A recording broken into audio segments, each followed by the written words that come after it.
Welcome to Basketball by Association. No longer doing the theme song is John Tesh. He is out on it. He is apparently only doing one theme song for basketball, and it's not this one. Damn it, we lost the contract. Arky Shea here with Joel C. Cortez. Joel, right out the gate, some breaking news. Ready? Not really, but go for it. Okay. The show is taking a sabbatical. We're taking a brief time off in the summer. And the biggest reason why is I can't talk about LeBron James' son every single week or every other week or really maybe ever again. And what performances he's doing. I'm seeing graphics on my phone about what his performance was at halftime against the Celtics. Like I'm good. For a second round pick taken in the 50s, no less. I'm good. The only thing I think is interesting is people getting really mad about the contract he signed versus other number 55 overall picks. People are like, oh, this doesn't seem to be fair. It's like, yeah, no kidding. For a 6'2 second round pick taken 55 or 51. No kidding, this doesn't make all the sense in the world, okay? I get it, okay? You guys, like, you knew this when he drafted him, right? Like, this was going to happen. Like, he was. But here, see, you've fallen into it already. You've given airtime. You've fallen into it. No, I'm just saying I can't do this every week. Yeah. Like, every now and then I could throw a little jab at the NBA's all-time leading scorer and his children. Well, mainly the one. I don't know much about the others.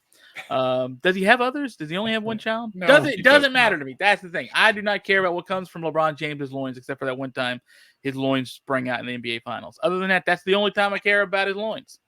So we're going to take a brief time off, and we're going to do, I think, what I like to call Hot Boy Summer. Like, we're going to finish out Hot Boy Summer, get ourselves out to the beaches, and we're going to tan, get that base tan down for the fall.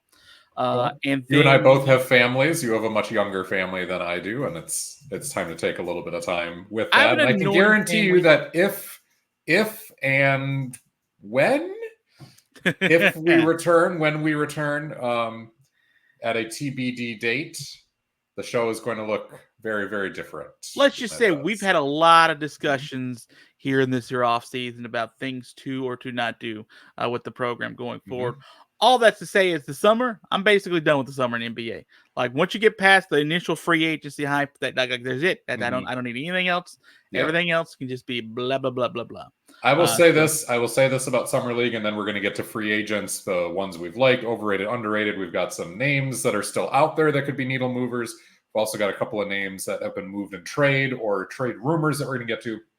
Before that, I will say this about Summer League. If you are an NBA fan and you have the opportunity to go to Summer League in Las Vegas, at some point, do it. Because I know we kind of joke about Summer League being, it's silly season. It's cool to see some guys play, but we also know that much of this doesn't make any sense. It has no real rhyme or reason or impact, except the one or two diamonds in the rough will come along in Summer League and suddenly land a contract, and they're going to do good things. But if you have a chance, go out there and see it in person, because it is really, really fun. I feel the same way about Summer League basketball that I do NHL hockey. I can't watch it on TV. I don't care about who wins or what happens. But boy, when I go to a game, do I enjoy it a lot. I enjoy it a lot. I'm someone who's played the sport I'm about to talk about, and I still tell you that, like, on TV, like, unless you have a severe rooting interest and you grew up with it, I can get why it's not the most interesting sport. Soccer. For me, like, I played it. I really enjoyed it. Yeah, I know. I look chubby. I played it when I was really chubby. Yeah, I was fat. I was fat, and I was playing it in high school, senior year high school. Good for you, though, man. Good for you. Well, I mean, we were. Let me tell you how good our team was. We had 13 games. I started 11 of them. That's how good we were. That's how good of a program we were.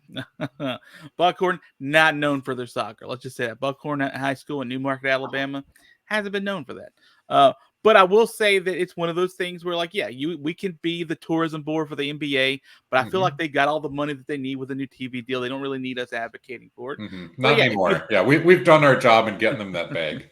Yeah, you got that sweet bag that James Dolan doesn't want you to have, so there, have that. All right, let's talk about a few things. Let's lead with the biggest story, the unselfishness of Jalen Brunson. That's right. Jalen Brunson decides to go not ham for the money. He's going to be getting a very small salary these next couple of seasons. He's going to opt to try to get bigger money in a couple of years. But Jalen Brunson decides not to go for all the money that he can now. Like, everybody else does, and actually tries to be the hero that Gotham needs, right? He goes there and says, let me just leave a little wiggle room for the Knicks to do some upgrading and tweaking if they do, and decided to defer his I get all the max money I can options. Granted, in a couple years he'll be looking at like $70 million a year, whatever it is, but whatever. But still, it's not a decision that a lot of people make. In fact, almost nobody goes for the minimum amount. Well, I shouldn't say minimum, but for less than what they could possibly get. So, I would love for my minimum amount, by the way, to be over $100 million. I would love that. Just universe, if you're listening, if you're out there, all you can do is put it out there, right? Like, do you have your energy board where you just paste all the things that you want on there? My vision board needs to add a few more zeros to it. Apparently, that is probably what I've been missing all along. Yeah, you put a lot of zeros, but not a lot of numbers in front of the zeros. That was your I think you just sort of missed out on that. The printer must have run out of ink before. Mission accomplished, unfortunately. So what'd you think of Jalen Brunson's decision to do that, to leave a little bit on the table? It's a sign of good faith that he's happy with the organization. You don't leave some money on the table unless you believe the organization is going to make good use of that, especially when you've risen through the ranks to try to get there. If you're Jalen Brunson, you came up as a guy who there was questions whether Jalen Brunson would even be a rotation player in the NBA. And he answered that in Dallas. And then there was major questions about, can he start? Can he start not just next to Luka, which he did in Dallas for a little bit, but can he start full time and be the focal point? He answered that. Does he deserve a big contract? Yes, he's answered that. So this guy, he's earned it. He's worked real hard for this money, and to leave some of it behind, I think that speaks volumes to the Knicks. They apparently, and this is for comedic purposes, but Arky, Shea, I invite you to go to ESPN.com to the NBA teams page and look up the depth chart for the New York Knicks right now. Apparently, unlike every other team in the league, they're going to need massive, massive help, because the only thing that the New York Knicks depth chart shows right now is 5 centers. And just nobody else on the roster. It's going to be rough, especially since 2 of those 3 centers are day-to-day. Right. So Mitchell Robinson, the starter's day-to-day. Jericho Sims, I guess, will have to come in if he needs to. And your third-string center is Julius Randle. He's day-to-day as well. So, I mean, with all that money you save, New York, you might want to go out and just sign players, period, because apparently you need some bodies. That's true. I guess the ink just hasn't dried on the contract yet, because I feel like Jalen Brunson would be one of those players that you would just add to the list, right? It's obviously a glitch. They've got other guys under contract and none of the other positions are showing up. I have no idea why, and I have no idea why the Knicks are the only team that's happening for that I've looked at so far, but it fit in perfectly with our talk. I think it's fascinating because, like, I am mired as a Knicks fan in the worst contracts of the worst contracts. Granted, I wish. Yeah, why didn't Jerome James take less money? Why didn't Eddie Curry take less money? If I go back and look at James's contract, it's like 5 years, $30 million or something like that. It's a terrible contract, but it's nowhere near like the kind of numbers you're thinking about now. Even though it's still a bad contract, you're like, oh wow, really? I wish all the mistakes that the Knicks were making for were just $30 million potential mistakes. But this is one of those things that I would have had no problem with the Knicks just breaking the bank for him, giving him all the money he could, and then him coming back and asking for more in a couple of years. Yeah. Look, everyone else is making ways to do it. Why can't the Knicks do the same thing? Of every Knicks player, he's the one you would have the least concern about at this point, right? Julius Randle and Mitchell Robinson have earned money, but they've got injury issues. OG Anunoby has earned his contract. He's got injury issues. Bridges, and DiVincenzo are coming in. They're a little bit younger. There's still some upside left. You don't know exactly where they land. Brunson, is worth that money right now. He has worth the contract in today's day and age for what the Knicks need from him. Yeah, so I'm fascinated with the idea of someone in his type of position, the maximum earning potential position, to make a decision like that. Listen, if you had gone down the list and gone to Josh Hart and be like, hey, can you, take a few million less, try to make it. totally understand that. But for the top guy money-wise to say, I don't need the top money now, I know I'm going to be able to get the top money later. Kudos, man. Like, New York loves this team and they love this roster, and they fall even more in love with him after he makes a decision like this, because he knows he wants to bring this great franchise, this legendary franchise that James Dolan thinks has won 31 championships, but has only won two, and none of them he's seen. So hats off to him, man. That's a selflessness that I don't think I would do. Honestly, like if I presented that opportunity to leave $100 million or something on the table to try to get more later. It'd be different if you're 35 and you're like, this is, probably my last big contract. I'm 34, whatever. And I've made, few $100 million in my career up to this point. I can shave off a few mil. I'm good. The investments are good. This is fine. Whatever. But this is peak DeRozan. Not DeRozan. Either next topic. This is the peak Brunson. He's 27. Right. And it's his first massive deal like this. And it does send a message to other players that, hey, come here. We're willing to sacrifice for you. It maybe sends a message to other guys. I don't think there should be any pressure to follow Brunson's lead, because let's face it, NBA careers are short. Yeah. Brunson could regret this. Like that has happened. You hear of guys like Isaiah Thomas with the Celtics, and or you give somebody a deal and then the team turns around and doesn't take care of you the way that you're supposed to. But I do see the investment with Brunson, maybe thinking big picture on this. And that's, if I am a New York legend, if I'm able to play the bulk of my career here, and regardless of whether they get a championship, but especially if they get a championship, you don't think that Jalen Brunson in the New York City market is going to make back those few $1 million in endorsements easily over the course of his, long post career as he becomes a New York fixture? He can follow in the footsteps of Clyde Frazier and Ewing and other guys that have really stood out there in New York, and the money will be there one way or another. And you know what this says to me also? That he wants to be a Knick for as long as possible. Like I think the commitment, because no one's loyal to a franchise like that. No one's loyal. So to sort of, which by the way, is not his first franchise. So like he has no reason necessarily to be New York, except for maybe sounds like really loves it. And those New York jock taxes, not exactly the nicest. No, they're not. To give up all that extra money, we can say all that we want. How much money does the extra need? Put a piece of paper between me and you that's $100 million worth of difference, and see how often you would want to say, for the greater good, I'll take the $100 million less. It's a really hard decision to make. It's a really tough one to make.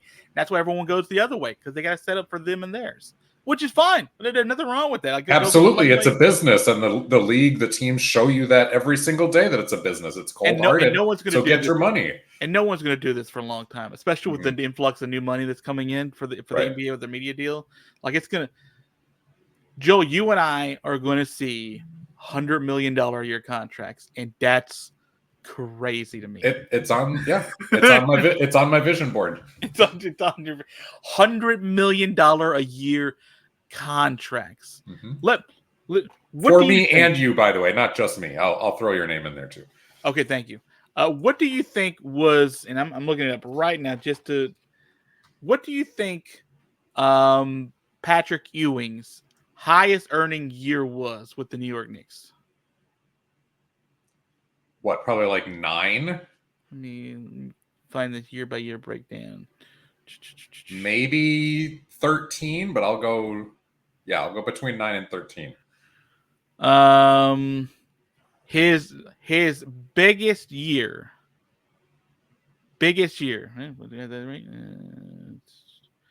was 20 and a half. Okay. So and that was the 97-98 season. And that was crazy. Look, Michael Jordan wasn't making these numbers. Listen, there's just so much money. There's just so much money. You know who wasn't making these kind of? Larry Bird didn't make these numbers. Okay. Right. We can name any. Larry Bird could also go buy a breakfast sandwich for about 30 cents, Yeah, it does note that today that's a $30 breakfast. That's a $30 breakfast sandwich in downtown Boston. So, well, in the 96 and 97 season, he made $3 million. Did Patrick Ewing? The next year was his highest year at 20.5.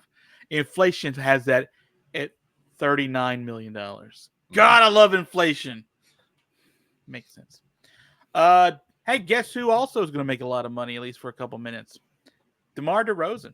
DeMar DeRozan is still playing basketball in the association, and he is going to your favorite franchise, Joel, the Sacramento. Oh, sorry, they're just a good team, a decent team now. The Sacramento Kings in a 3-team trade where the Kings get DeMar DeRozan, the San Antonio Basketball Spurs get Harrison Barnes, and the Bulls receive 2 second-round picks and some guy named Chris Duarte. So, DeMar DeRozan going to a team that actually can play in the playoffs at this point in his career. What do you think of that? The Kings needed a third scorer, and it needed to be somebody beyond Malik Monk, who is good at scoring. He's coming off the bench, though. They needed that other punch in the starting lineup. They had tried to kind of combine that with Harrison Barnes, who's just, has been a steady Eddie his entire career, Kevin Huerter, and then Keegan Murray. And a different guy on different nights, but Huerter had a down year. Barnes is getting a little bit older, where, again, he's going to give you production, but it's not really going to go above. He's not going to progress above the means. Harrison Barnes is really locked in at like 12, 14 points a game, and that's probably what you're going to get. Keegan Murray is volatile. I mean, he's a guy that will get you 40 on some nights when the 3-point shot is going, and then be down at 9 points on a different night because it wasn't falling and he wasn't bringing as much to the table. So DeMar DeRozan is a proven NBA scorer. Yes, he's in his mid-30s. It feels like he's been doing this forever. And the Kings got him for next to nothing to get rid of Chris Duarte, who they took a look at from Indiana. I was surprised that Duarte didn't get a bigger spot in the rotation, in that guard rotation, didn't get more of a look, but that's basically it. That's all the Kings give up, as a guy they weren't really using in a couple second rounders to bring in a perennial all-star and, a guy who has played in big playoff games before. So I like it. The only concern I have, and it's not even DeRozan's age, is that DeRozan is very much a isolation player off the dribble. He's a guy that manufactures his own points. He'll catch and shoot a little bit in the mid-range, but he's not a 3-point threat. De'Aaron Fox and Domantas Sabonis and that whole Kings roster has been built on a ton of ball movement and quick attacks. I don't know if that fits with DeRozan and vice versa. We're going to see the versatility as DeRozan at this age able to tailor his game a little bit. I have no doubt that Fox and Sabonis will be able to get the ball to DeRozan in his spots. But is that going to mean that that's where the ball movement ends, is with a DeRozan shot every time? Or are we running multiple actions to get these isolation? And there's a time and place for it, but obviously that's not entirely today's NBA. And with a guy who is declining, he is getting older. I don't think you want to restructure your entire offense around DeRozan and ride or die with that. I think DeRozan's got to be a piece that fits in. And for the price, you try this every single time. On court basketball fit, I am a little bit skeptical, but we'll see. DeRozan is a really smart guy. He's a really heady guy. He understands where he's at this point in his career. He understands, I think, that he's probably in a good situation in Sacramento. So if there was somebody who would be willing to do this, I think it'll be DeRozan. If he'll be able to do it is going to be a big question, because he's always played a certain way.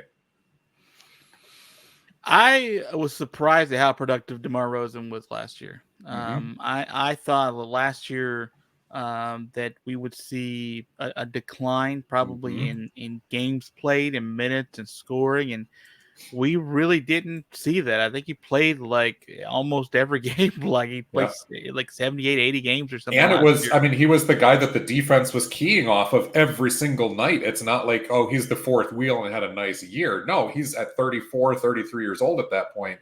He was the focal point.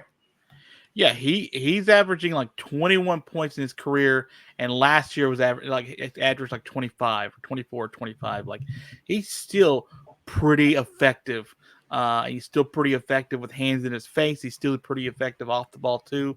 So yeah, I'm interested to see what this could look like with Sacramento. I'm with you. I'm a little hesitant as far as how good that can make Sacramento, but I don't think it makes Sacramento worse. That West is pretty daunting still, and Sacramento's trying to get better piece by piece. But to make this trade, and like you said, for the price that they paid to be able to get DeMar DeRozan in, no problem. No problem if you get somebody at this stage of his career who's still very productive and very, very versatile. Let me see real quick. Harrison Barnes is a glue guy, and that's why he's going to be real nice in San Antonio, along with Chris Paul, showing the young guys how it's done. Is another good locker room guy. But at worst, I think DeRozan can give you the production, at least, that Barnes was giving. He played second most minutes in a season in his career last year. Yeah. I didn't even realize. Like I thought we were ready for a decline when he went to Chicago, and that's not been the case. So good on him, man. That dude is he's younger than people realize because he's one of those guys that came in his late teens. DeRozan is 34, and it feels like it feels like he must be 38, 39, but he's not. He's always been a couple years younger than people realize. He came in the league in 2009. Like that's forever ago to me. Like who's still in the league from 15 years ago? DeMar DeRozan. That's who, baby. That's one of the answer. Yeah, DeMar DeRozan. At minimum. There's probably other guys too. What is there anybody? Oh, hold on. Yeah, we got 3 other names that I want to get to real quick, and then we're going to get to underrated, overrated, and remaining free agents. But I want to talk Russell Westbrook, Brandon Ingram, and Lauri Markkanen. All 3 are in the rumors here in the offseason. So Russell Westbrook apparently is not going to be a Los Angeles Clipper anymore, with it just being James Harden and Kawhi Leonard and some rubble left in LA after Paul George leaves.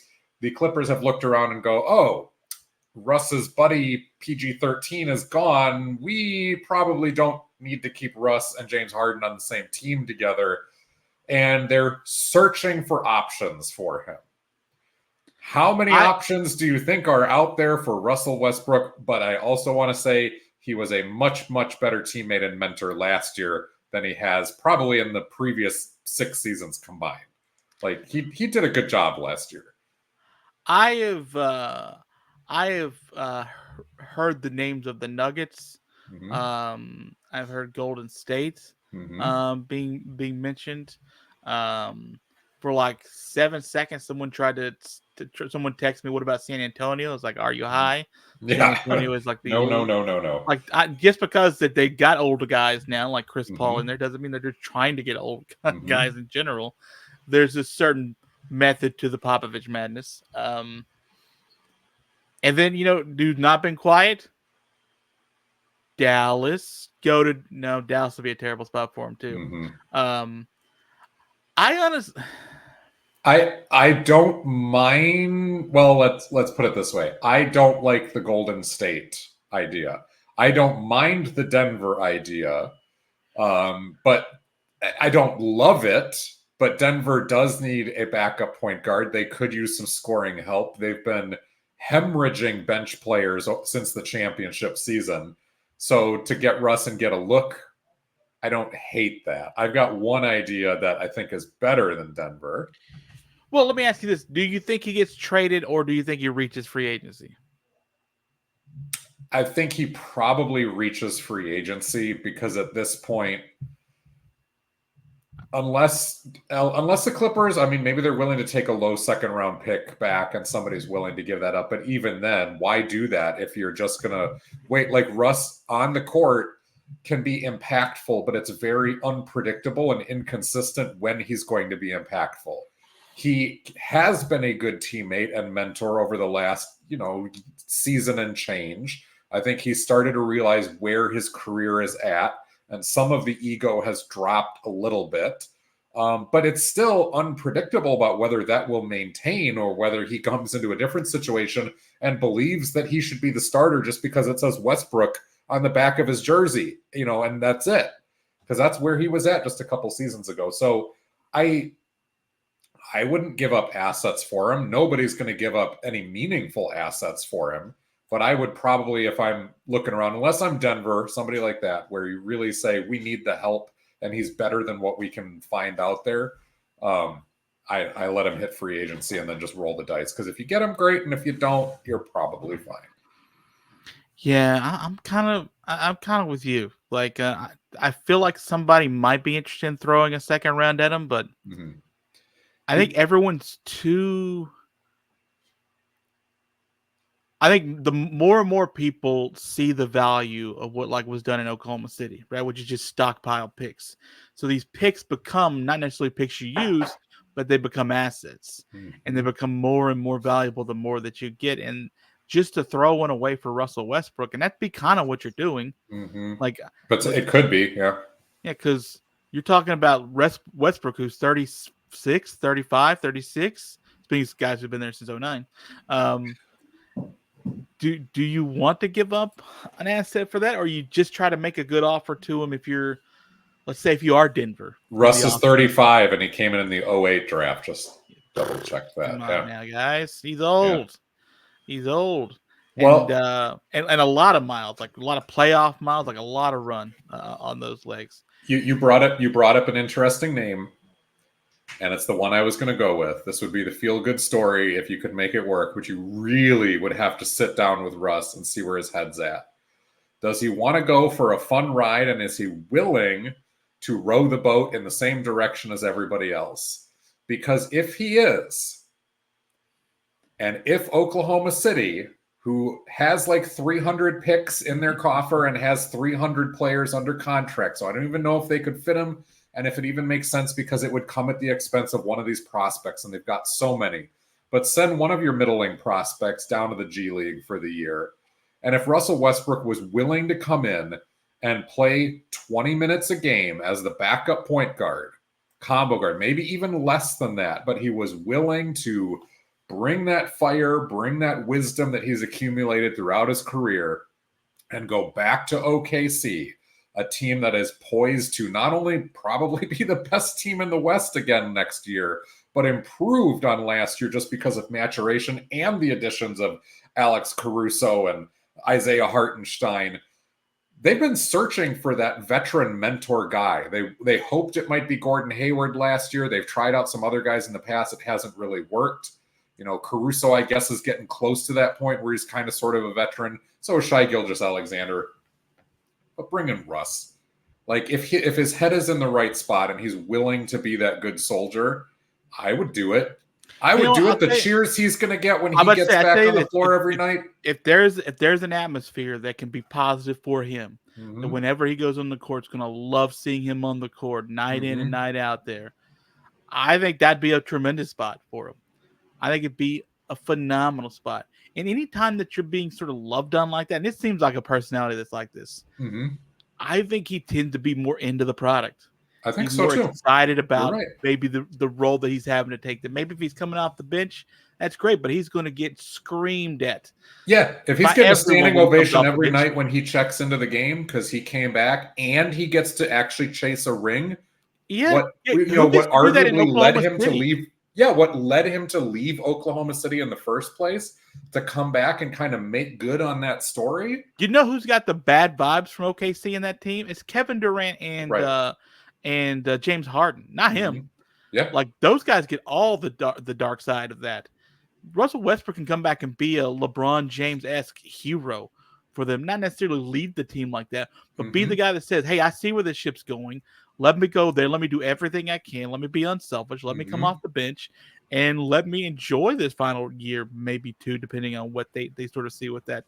I think they're a really good spot for him. And you got a couple of players, actually more than a couple, who are just flat out dogs defensively. You know, Shea Gilgeous-Alexander, Alex Caruso, Jalen Williams. In fact, both of the Jalen Williams play with such high motors. And there's a couple others in that mix.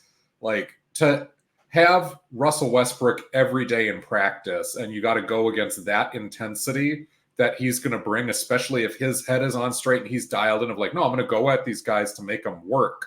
This is not to show them up. It's not to take their minutes. It's to make them work. It's to get them ready because we're going to go out and we're going to beat people up for real.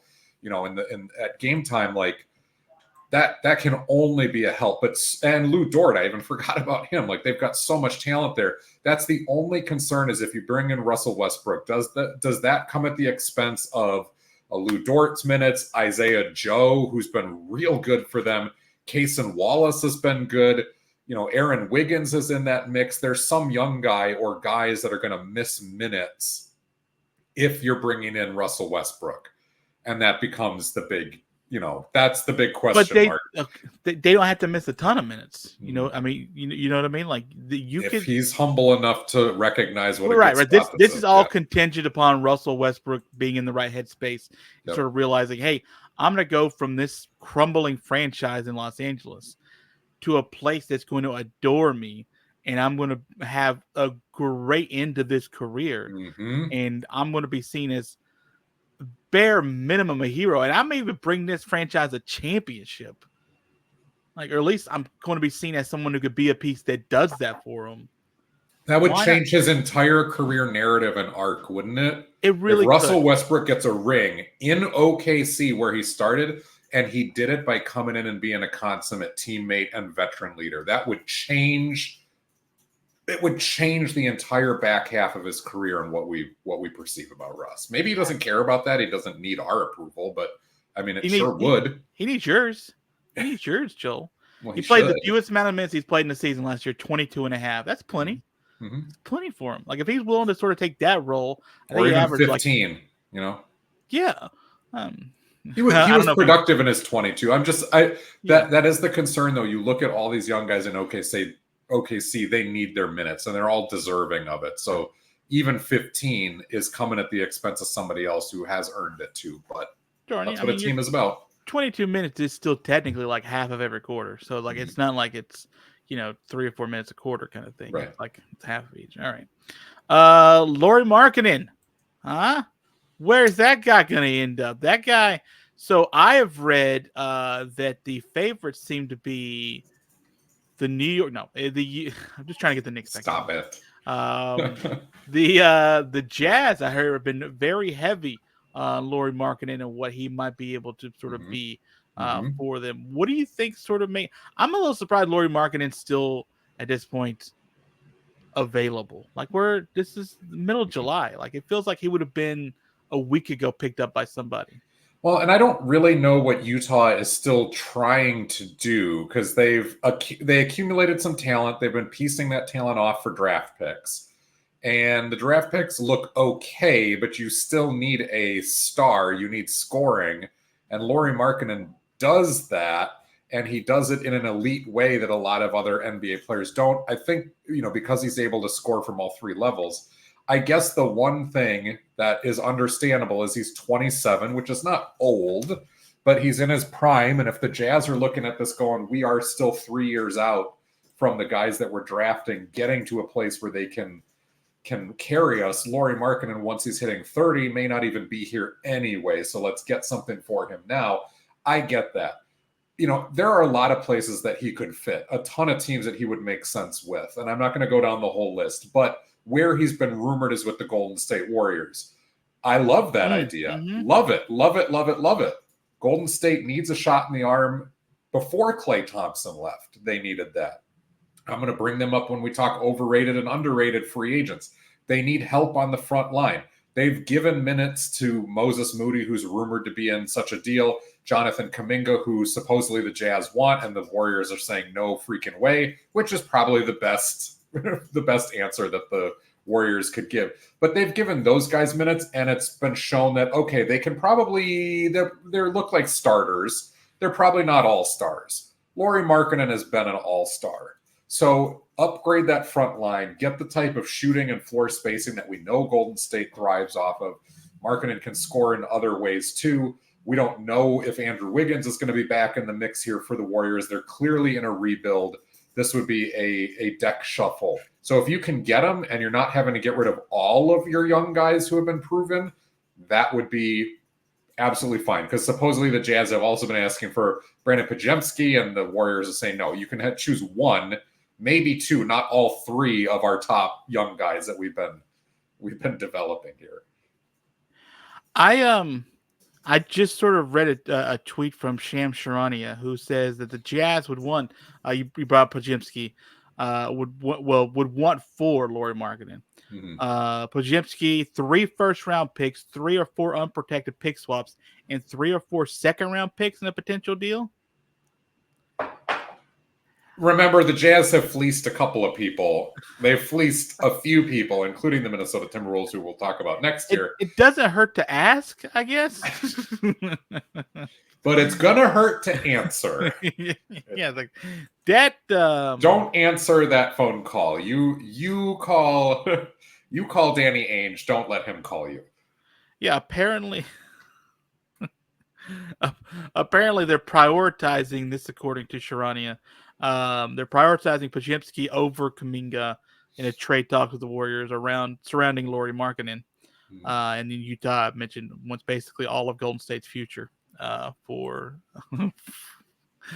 Okay, again, doesn't hurt to ask. I mean, it's not time for that.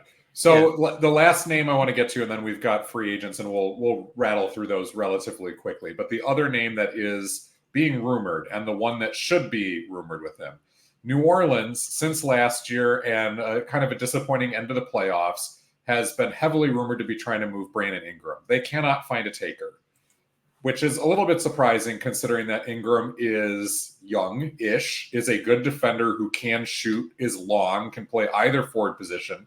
He's 26, by the way, former number 2 pick. I get that there are concerns about Brandon Ingram's motor. You watch him play at times, and he's got way too many Tracy McGrady vibes going on where it's like, is the dude asleep or is he actually out there playing?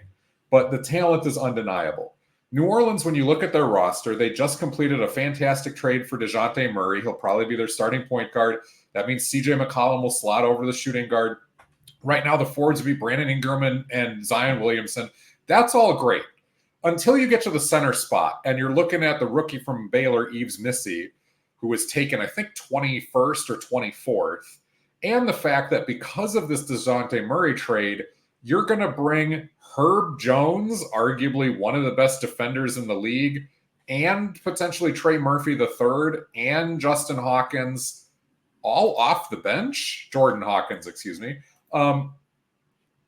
You got too many good wings that are sitting there on the bench, young guys that have earned the spot. So unless Zion's going to start at center, or you're going to do something crazy like move Herb Jones to center, New Orleans has an imbalance.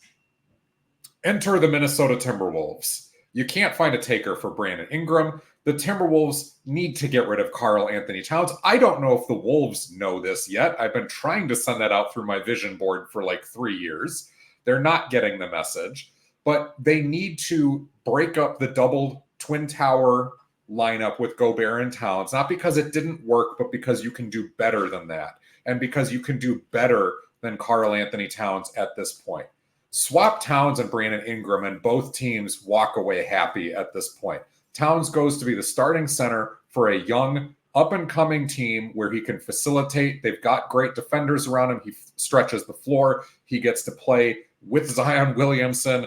Like that, yeah, you're helping New Orleans out. But for Minnesota, you get a floor stretcher up front who can score the basketball like Towns. He's not a passer like Towns as Brandon Ingram, but he's long. He keeps that length for the team, and you start him up front with Jaden McDaniels, and you got Rudy Gobert still. You are a very long, athletic front line, and Ingram is so much better of a defender, whether he's trying or not. He's so much of a better defender than karl-Anthony Towns.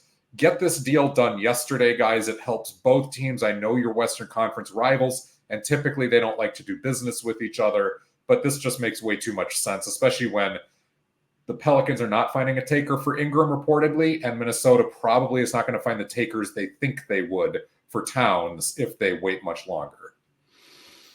Interesting. Okay. I see you making moves for your own franchise. Got to do at least one.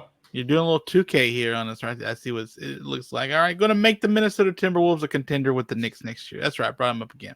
Mm-hmm. All right, free agents. Who has rocked your boat? Who has not rocked your boat so far? Underwhelming, overwhelming, overrated, underrated, overpants, underpants. That's the game we're going to play. We're gonna stay away from that side of it, but let's talk underrated quick, and this will be kind of a quick hit list. I'll give my names at the top 5 in each case, and you can just chime in if there's anybody that you're looking at.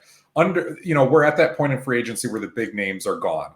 But we're looking at guys who have signed now and that we have not talked about. So some of the biggest names like Isaiah Hartenstein, we did that last week, the Mikal Bridges trade. Some of the other big names, we hit that already. Keep bringing up Knicks stories. I like this. Those are Knicks. Paul George would be a non-Knick.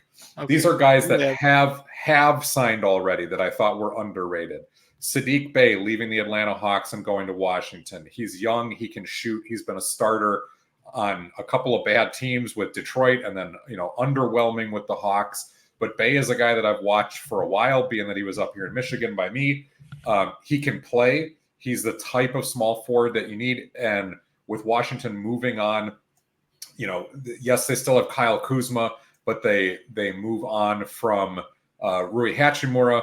They move on from Deni Avdija. You give Saddiq Bey a very reasonable contract and a chance to look at a guy who's young. A guy who's not young, Andre Drummond, he has a very particular set of skills. By the way, surprising to me when I was looking at the list earlier this year, still in the league, still contribute. I thought his style just got played out like 2 years ago. No, and Drummond's been doing it at a really nice level. Exactly. Yeah. Like I really thought like we were talking about the end of his career like 2 years ago. Yes. And he's still able to be productive in the league. And it surprised me. Anyway, he can rebound and he can play defense. And I tell you what, if a guy like DeAndre Jordan keeps landing on NBA rosters, there must be a market for it. And Andre Drummond is that much better. So for him to go back to Philadelphia to back up Joel Embiid, who we know has tons of injury issues, fantastic move. It's going to be a better move for Drummond, too, than sitting on that Chicago team, which was going nowhere fast. Speaking of the Sixers, a guy who was on Philadelphia, and I'm not exactly sure why they let him go because he made way too much sense there. They didn't give him much run, but he winds up in Golden State. Buddy Hield, who the Sixers had acquired from the Pacers. Hield has been bouncing around as a shooter, but he's been searching for that role where he's going to get major minutes and a lot of shots. And this stat has been out there many times, but over the last 5 years, no player, or the only player who's like even close to Steph Curry in 3-point volume has been Buddy Hield. Now you put the two of them on the same team together, and yes, it stings nostalgic-wise to lose Klay Thompson, but Klay Thompson was having trouble hitting the broadside of the barn last year. Buddy Hield is not a good defender by any means, but Thompson wasn't anymore either, and Hield can hit shots. So really nice, underrated move for the Warriors to bring him in, and I think that the production actually goes up from what they lost with Klay. I mentioned him once already when talking about OKC, the fact that the Thunder do not lose out on Isaiah Joe. He is a guy who a lot of people do not know that name, but haven't watched the Thunder now for a couple of years. We talk about 3-and-D wings being so important. What about 3-and-D point guards? Because Isaiah Joe is a lockup defender and an absolute sniper from downtown. And he's one of those guys that I think is going to have a really long, productive career that may include a couple of rings. I don't know if it'll be with the Thunder, but he is the type of guy who every single team is going to want somebody like Isaiah Joe, and the Thunder keep him under wraps and keep him in-house. The last one for me is a combo, and it's back to the Philadelphia 76ers. Underrated, the fact that they bring in Cody Martin from Miami, they re-sign KJ Martin, and then retain Kelly Oubre. And I know they lost a couple of their older wings. Nick Batum leaves. They've had a couple others, and I'm blanking out on names here. Rob Covington, that they tried over the last couple of years. Yes, you bring in Paul George now, but this is a younger, springier group, and it reminds me of the lengthy wings, the multi-tooled wings that Coach Nick Nurse had in Toronto, and I see them doing the exact same thing in Philadelphia. It's just they have a Hall of Fame center in Joel Embiid that they're building around, but these lengthy wings, and of course Paul George is one and the same with that, and then Tyrese Maxey running the show. This is going to be a much more mobile, faster, more dynamic Philly team. And an honorable mention to me, the Toronto Raptors for retaining Emmanuel Quickly, who they got from the Knicks And we were all kind of looking at that going, ooh, is that going to be a rental? Like, yeah, if you're Toronto, you take a look at Quickley, but isn't he going to jump for greener pasture somewhere else? And they were able to sign him to the money. Is it going to be worth it over the long course of time? I don't know, but Quickley can be an NBA starter. He's proven that over and over again. And Toronto needed some star power, and they got Quickley. So those were my top 5. Technically, it's 5 and an honorable mention. Okay, yeah, you had the honorable mention there at the end. Can I just add one quick thing that I think that to someone who is still a free agent who I think needs to be looked at, and it's clearly for my team. Precious Achiuwa is still out there. He's going to be on my list coming up of the names that need to be signed yesterday. Yeah. All right. Well, let's go. Go for it. Well, I want to talk overrated free agents first. So if you got something on, all right. So let's do overrated free agents, and then we'll get to Precious Achiuwa. We can lead with him out of the free agent group. These are signings that are already, the ink has dried, and I don't get it. It's not a needle mover the way that some people think it might be. Number 1 for me is with the Clippers is Derek Jones Jr., who leaves what I thought was the absolute perfect situation for him in Dallas, being able to play with Luka, with Kyrie. Derek Jones Jr. has been a guy who has gotten starting jobs for the last 5 years and loses them by the end of the season because he's a very good athlete, but a replacement level player in every sense. And last year he showed something else. He became a defender. The Dallas Mavericks became Lob City 2.0. And of course you want airplane mode in Lob City 2.0 like that. It was such a great fit. And now he goes to a middling team that's lost with the LA Clippers. He's not going to have somebody like Luka setting the table for him. He got handed some money.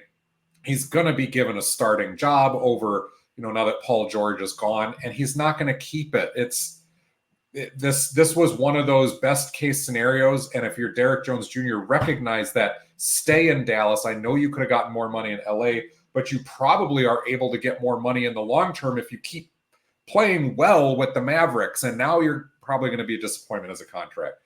Kentavious Caldwell-Pope to the Orlando Magic.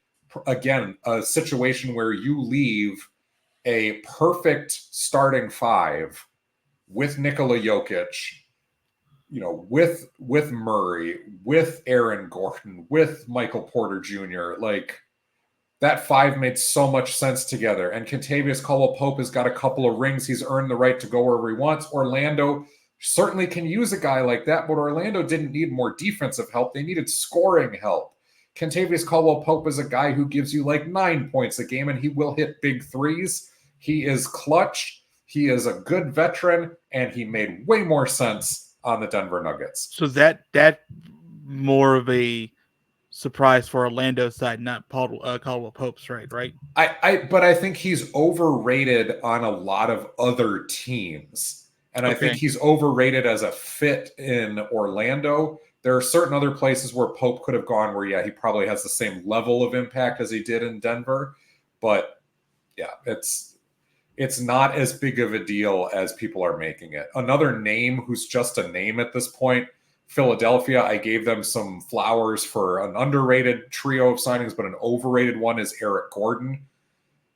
Why lose Buddy Hield just so that you can sign Eric Gordon, a guy who at this point, he can hit a couple of shots, but he has not been a needle mover in a long time. Another one who's running on fumes. Minnesota brings in Joe Ingles to try to replace Kyle Anderson. Part of this is by design because Kyle Anderson was going to lose minutes next year. There are young guys waiting in the wings, literally at the wings, who need to get more minutes. And Anderson couldn't hit the broadside of a barn. Joe Ingles, at least percentage-wise, has been a much better three-point shooter than Anderson throughout his career. And as a facilitator and as the same body type as Kyle Anderson, is another guy who's willing to be a mentor in the locker room and whatever. But anyone thinking that Joe Ingles deserves NBA minutes at this point in his career, absolutely not. Okay, ouch. Absolutely not. You saw him last year in Orlando. He is out of gas. And when you see it, you see it. He is out of gas. Okay. No more minutes for him in the NBA, huh? If he's your 14th man and is a coach on the practice floor, fine. And the practice minutes. Last one for me, we come full circle back to the Washington Wizards. I gave them an underrated signing, and this was an overrated one that I guess technically was a sign and trade, but I just don't get it. and that's Jonas Valanciunas. Why did anyone who was a part of this agree to this trade?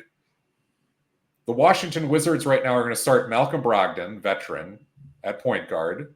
Jordan Poole, basically a veteran at this point. Kyle Kuzma, young veteran. They're going to, start Alex Sarr, who they just drafted at number 2. That's fine. And then Jonas Valanciunas up front. Is this a rebuilding team? Is this a team that is trying to trot out a decent starting 5 and stay in the playoff picture until it doesn't work and then you blow it up? Because that's what it feels like the Washington Wizards have been doing for the last 20 years. And it obviously hasn't worked. So where is the full rebuild? Why are you spending minutes and money on Jonas Valanciunas, especially when Sarr should get some center minutes? You still have Rashawn Holmes. You still have Marvin Bagley III there. You have other young guys around the league that you could have brought in to take a look at with those minutes. You're not going anywhere if you're Washington.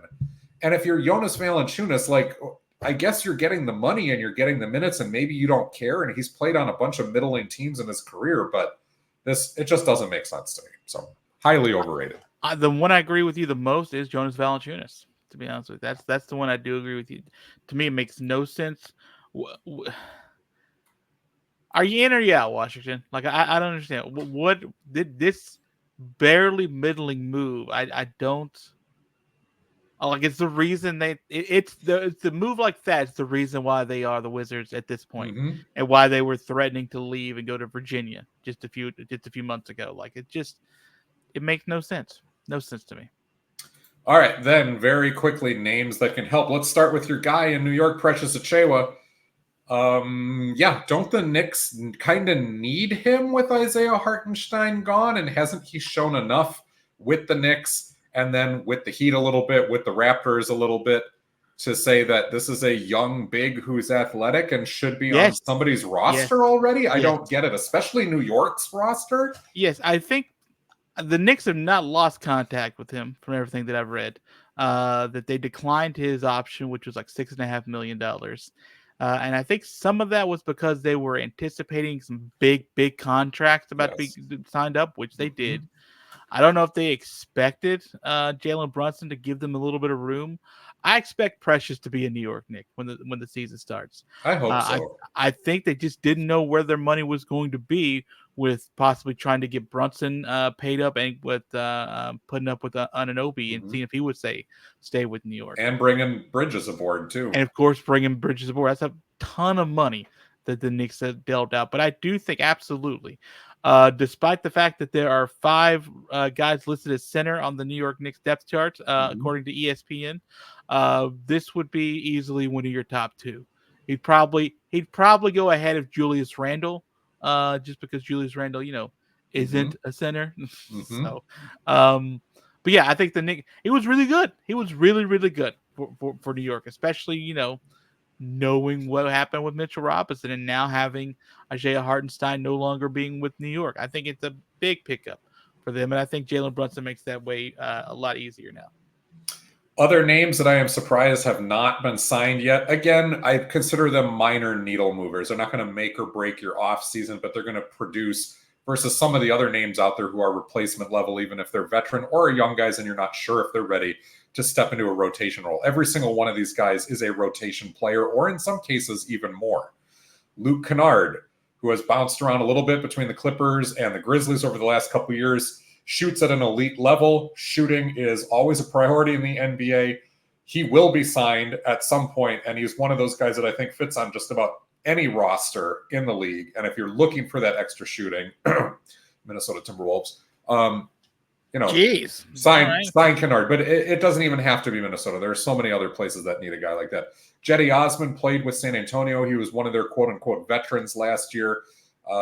Cleveland a long time ago after LeBron left thought that Jetty Osman might be a potential long-term starter there. He's shown over time, absolutely not. But as maybe your 8th or 9th guy, I'm looking at the type of impact, again, that a Joe Ingles or a Kyle Anderson has. And to me, that's what Jetty Osman can bring. There's a place in the league for him.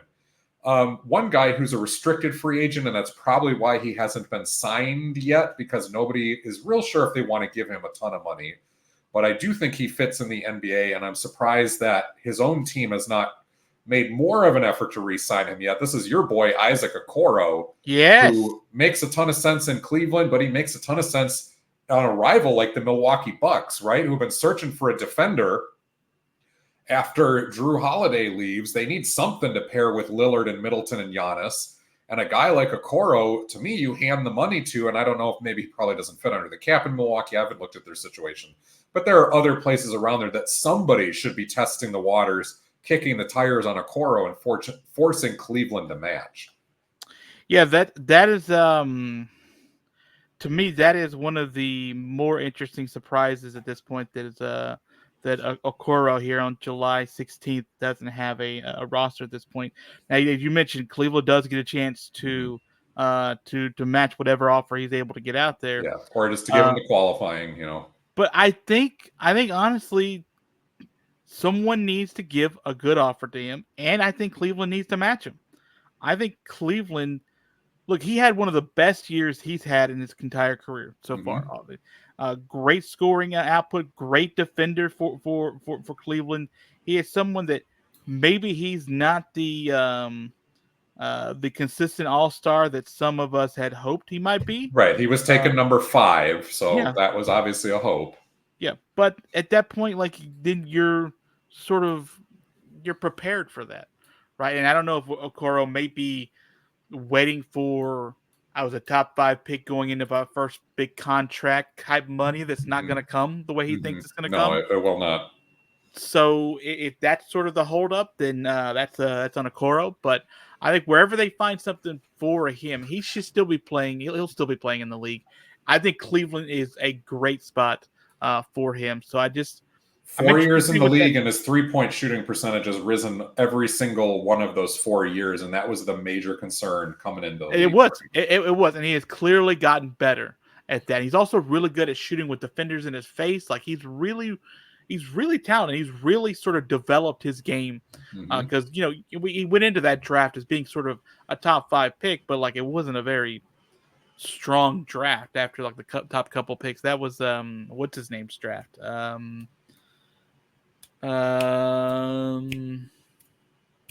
Was that Luka and Trae Young in that draft? No, I'll find it real quick.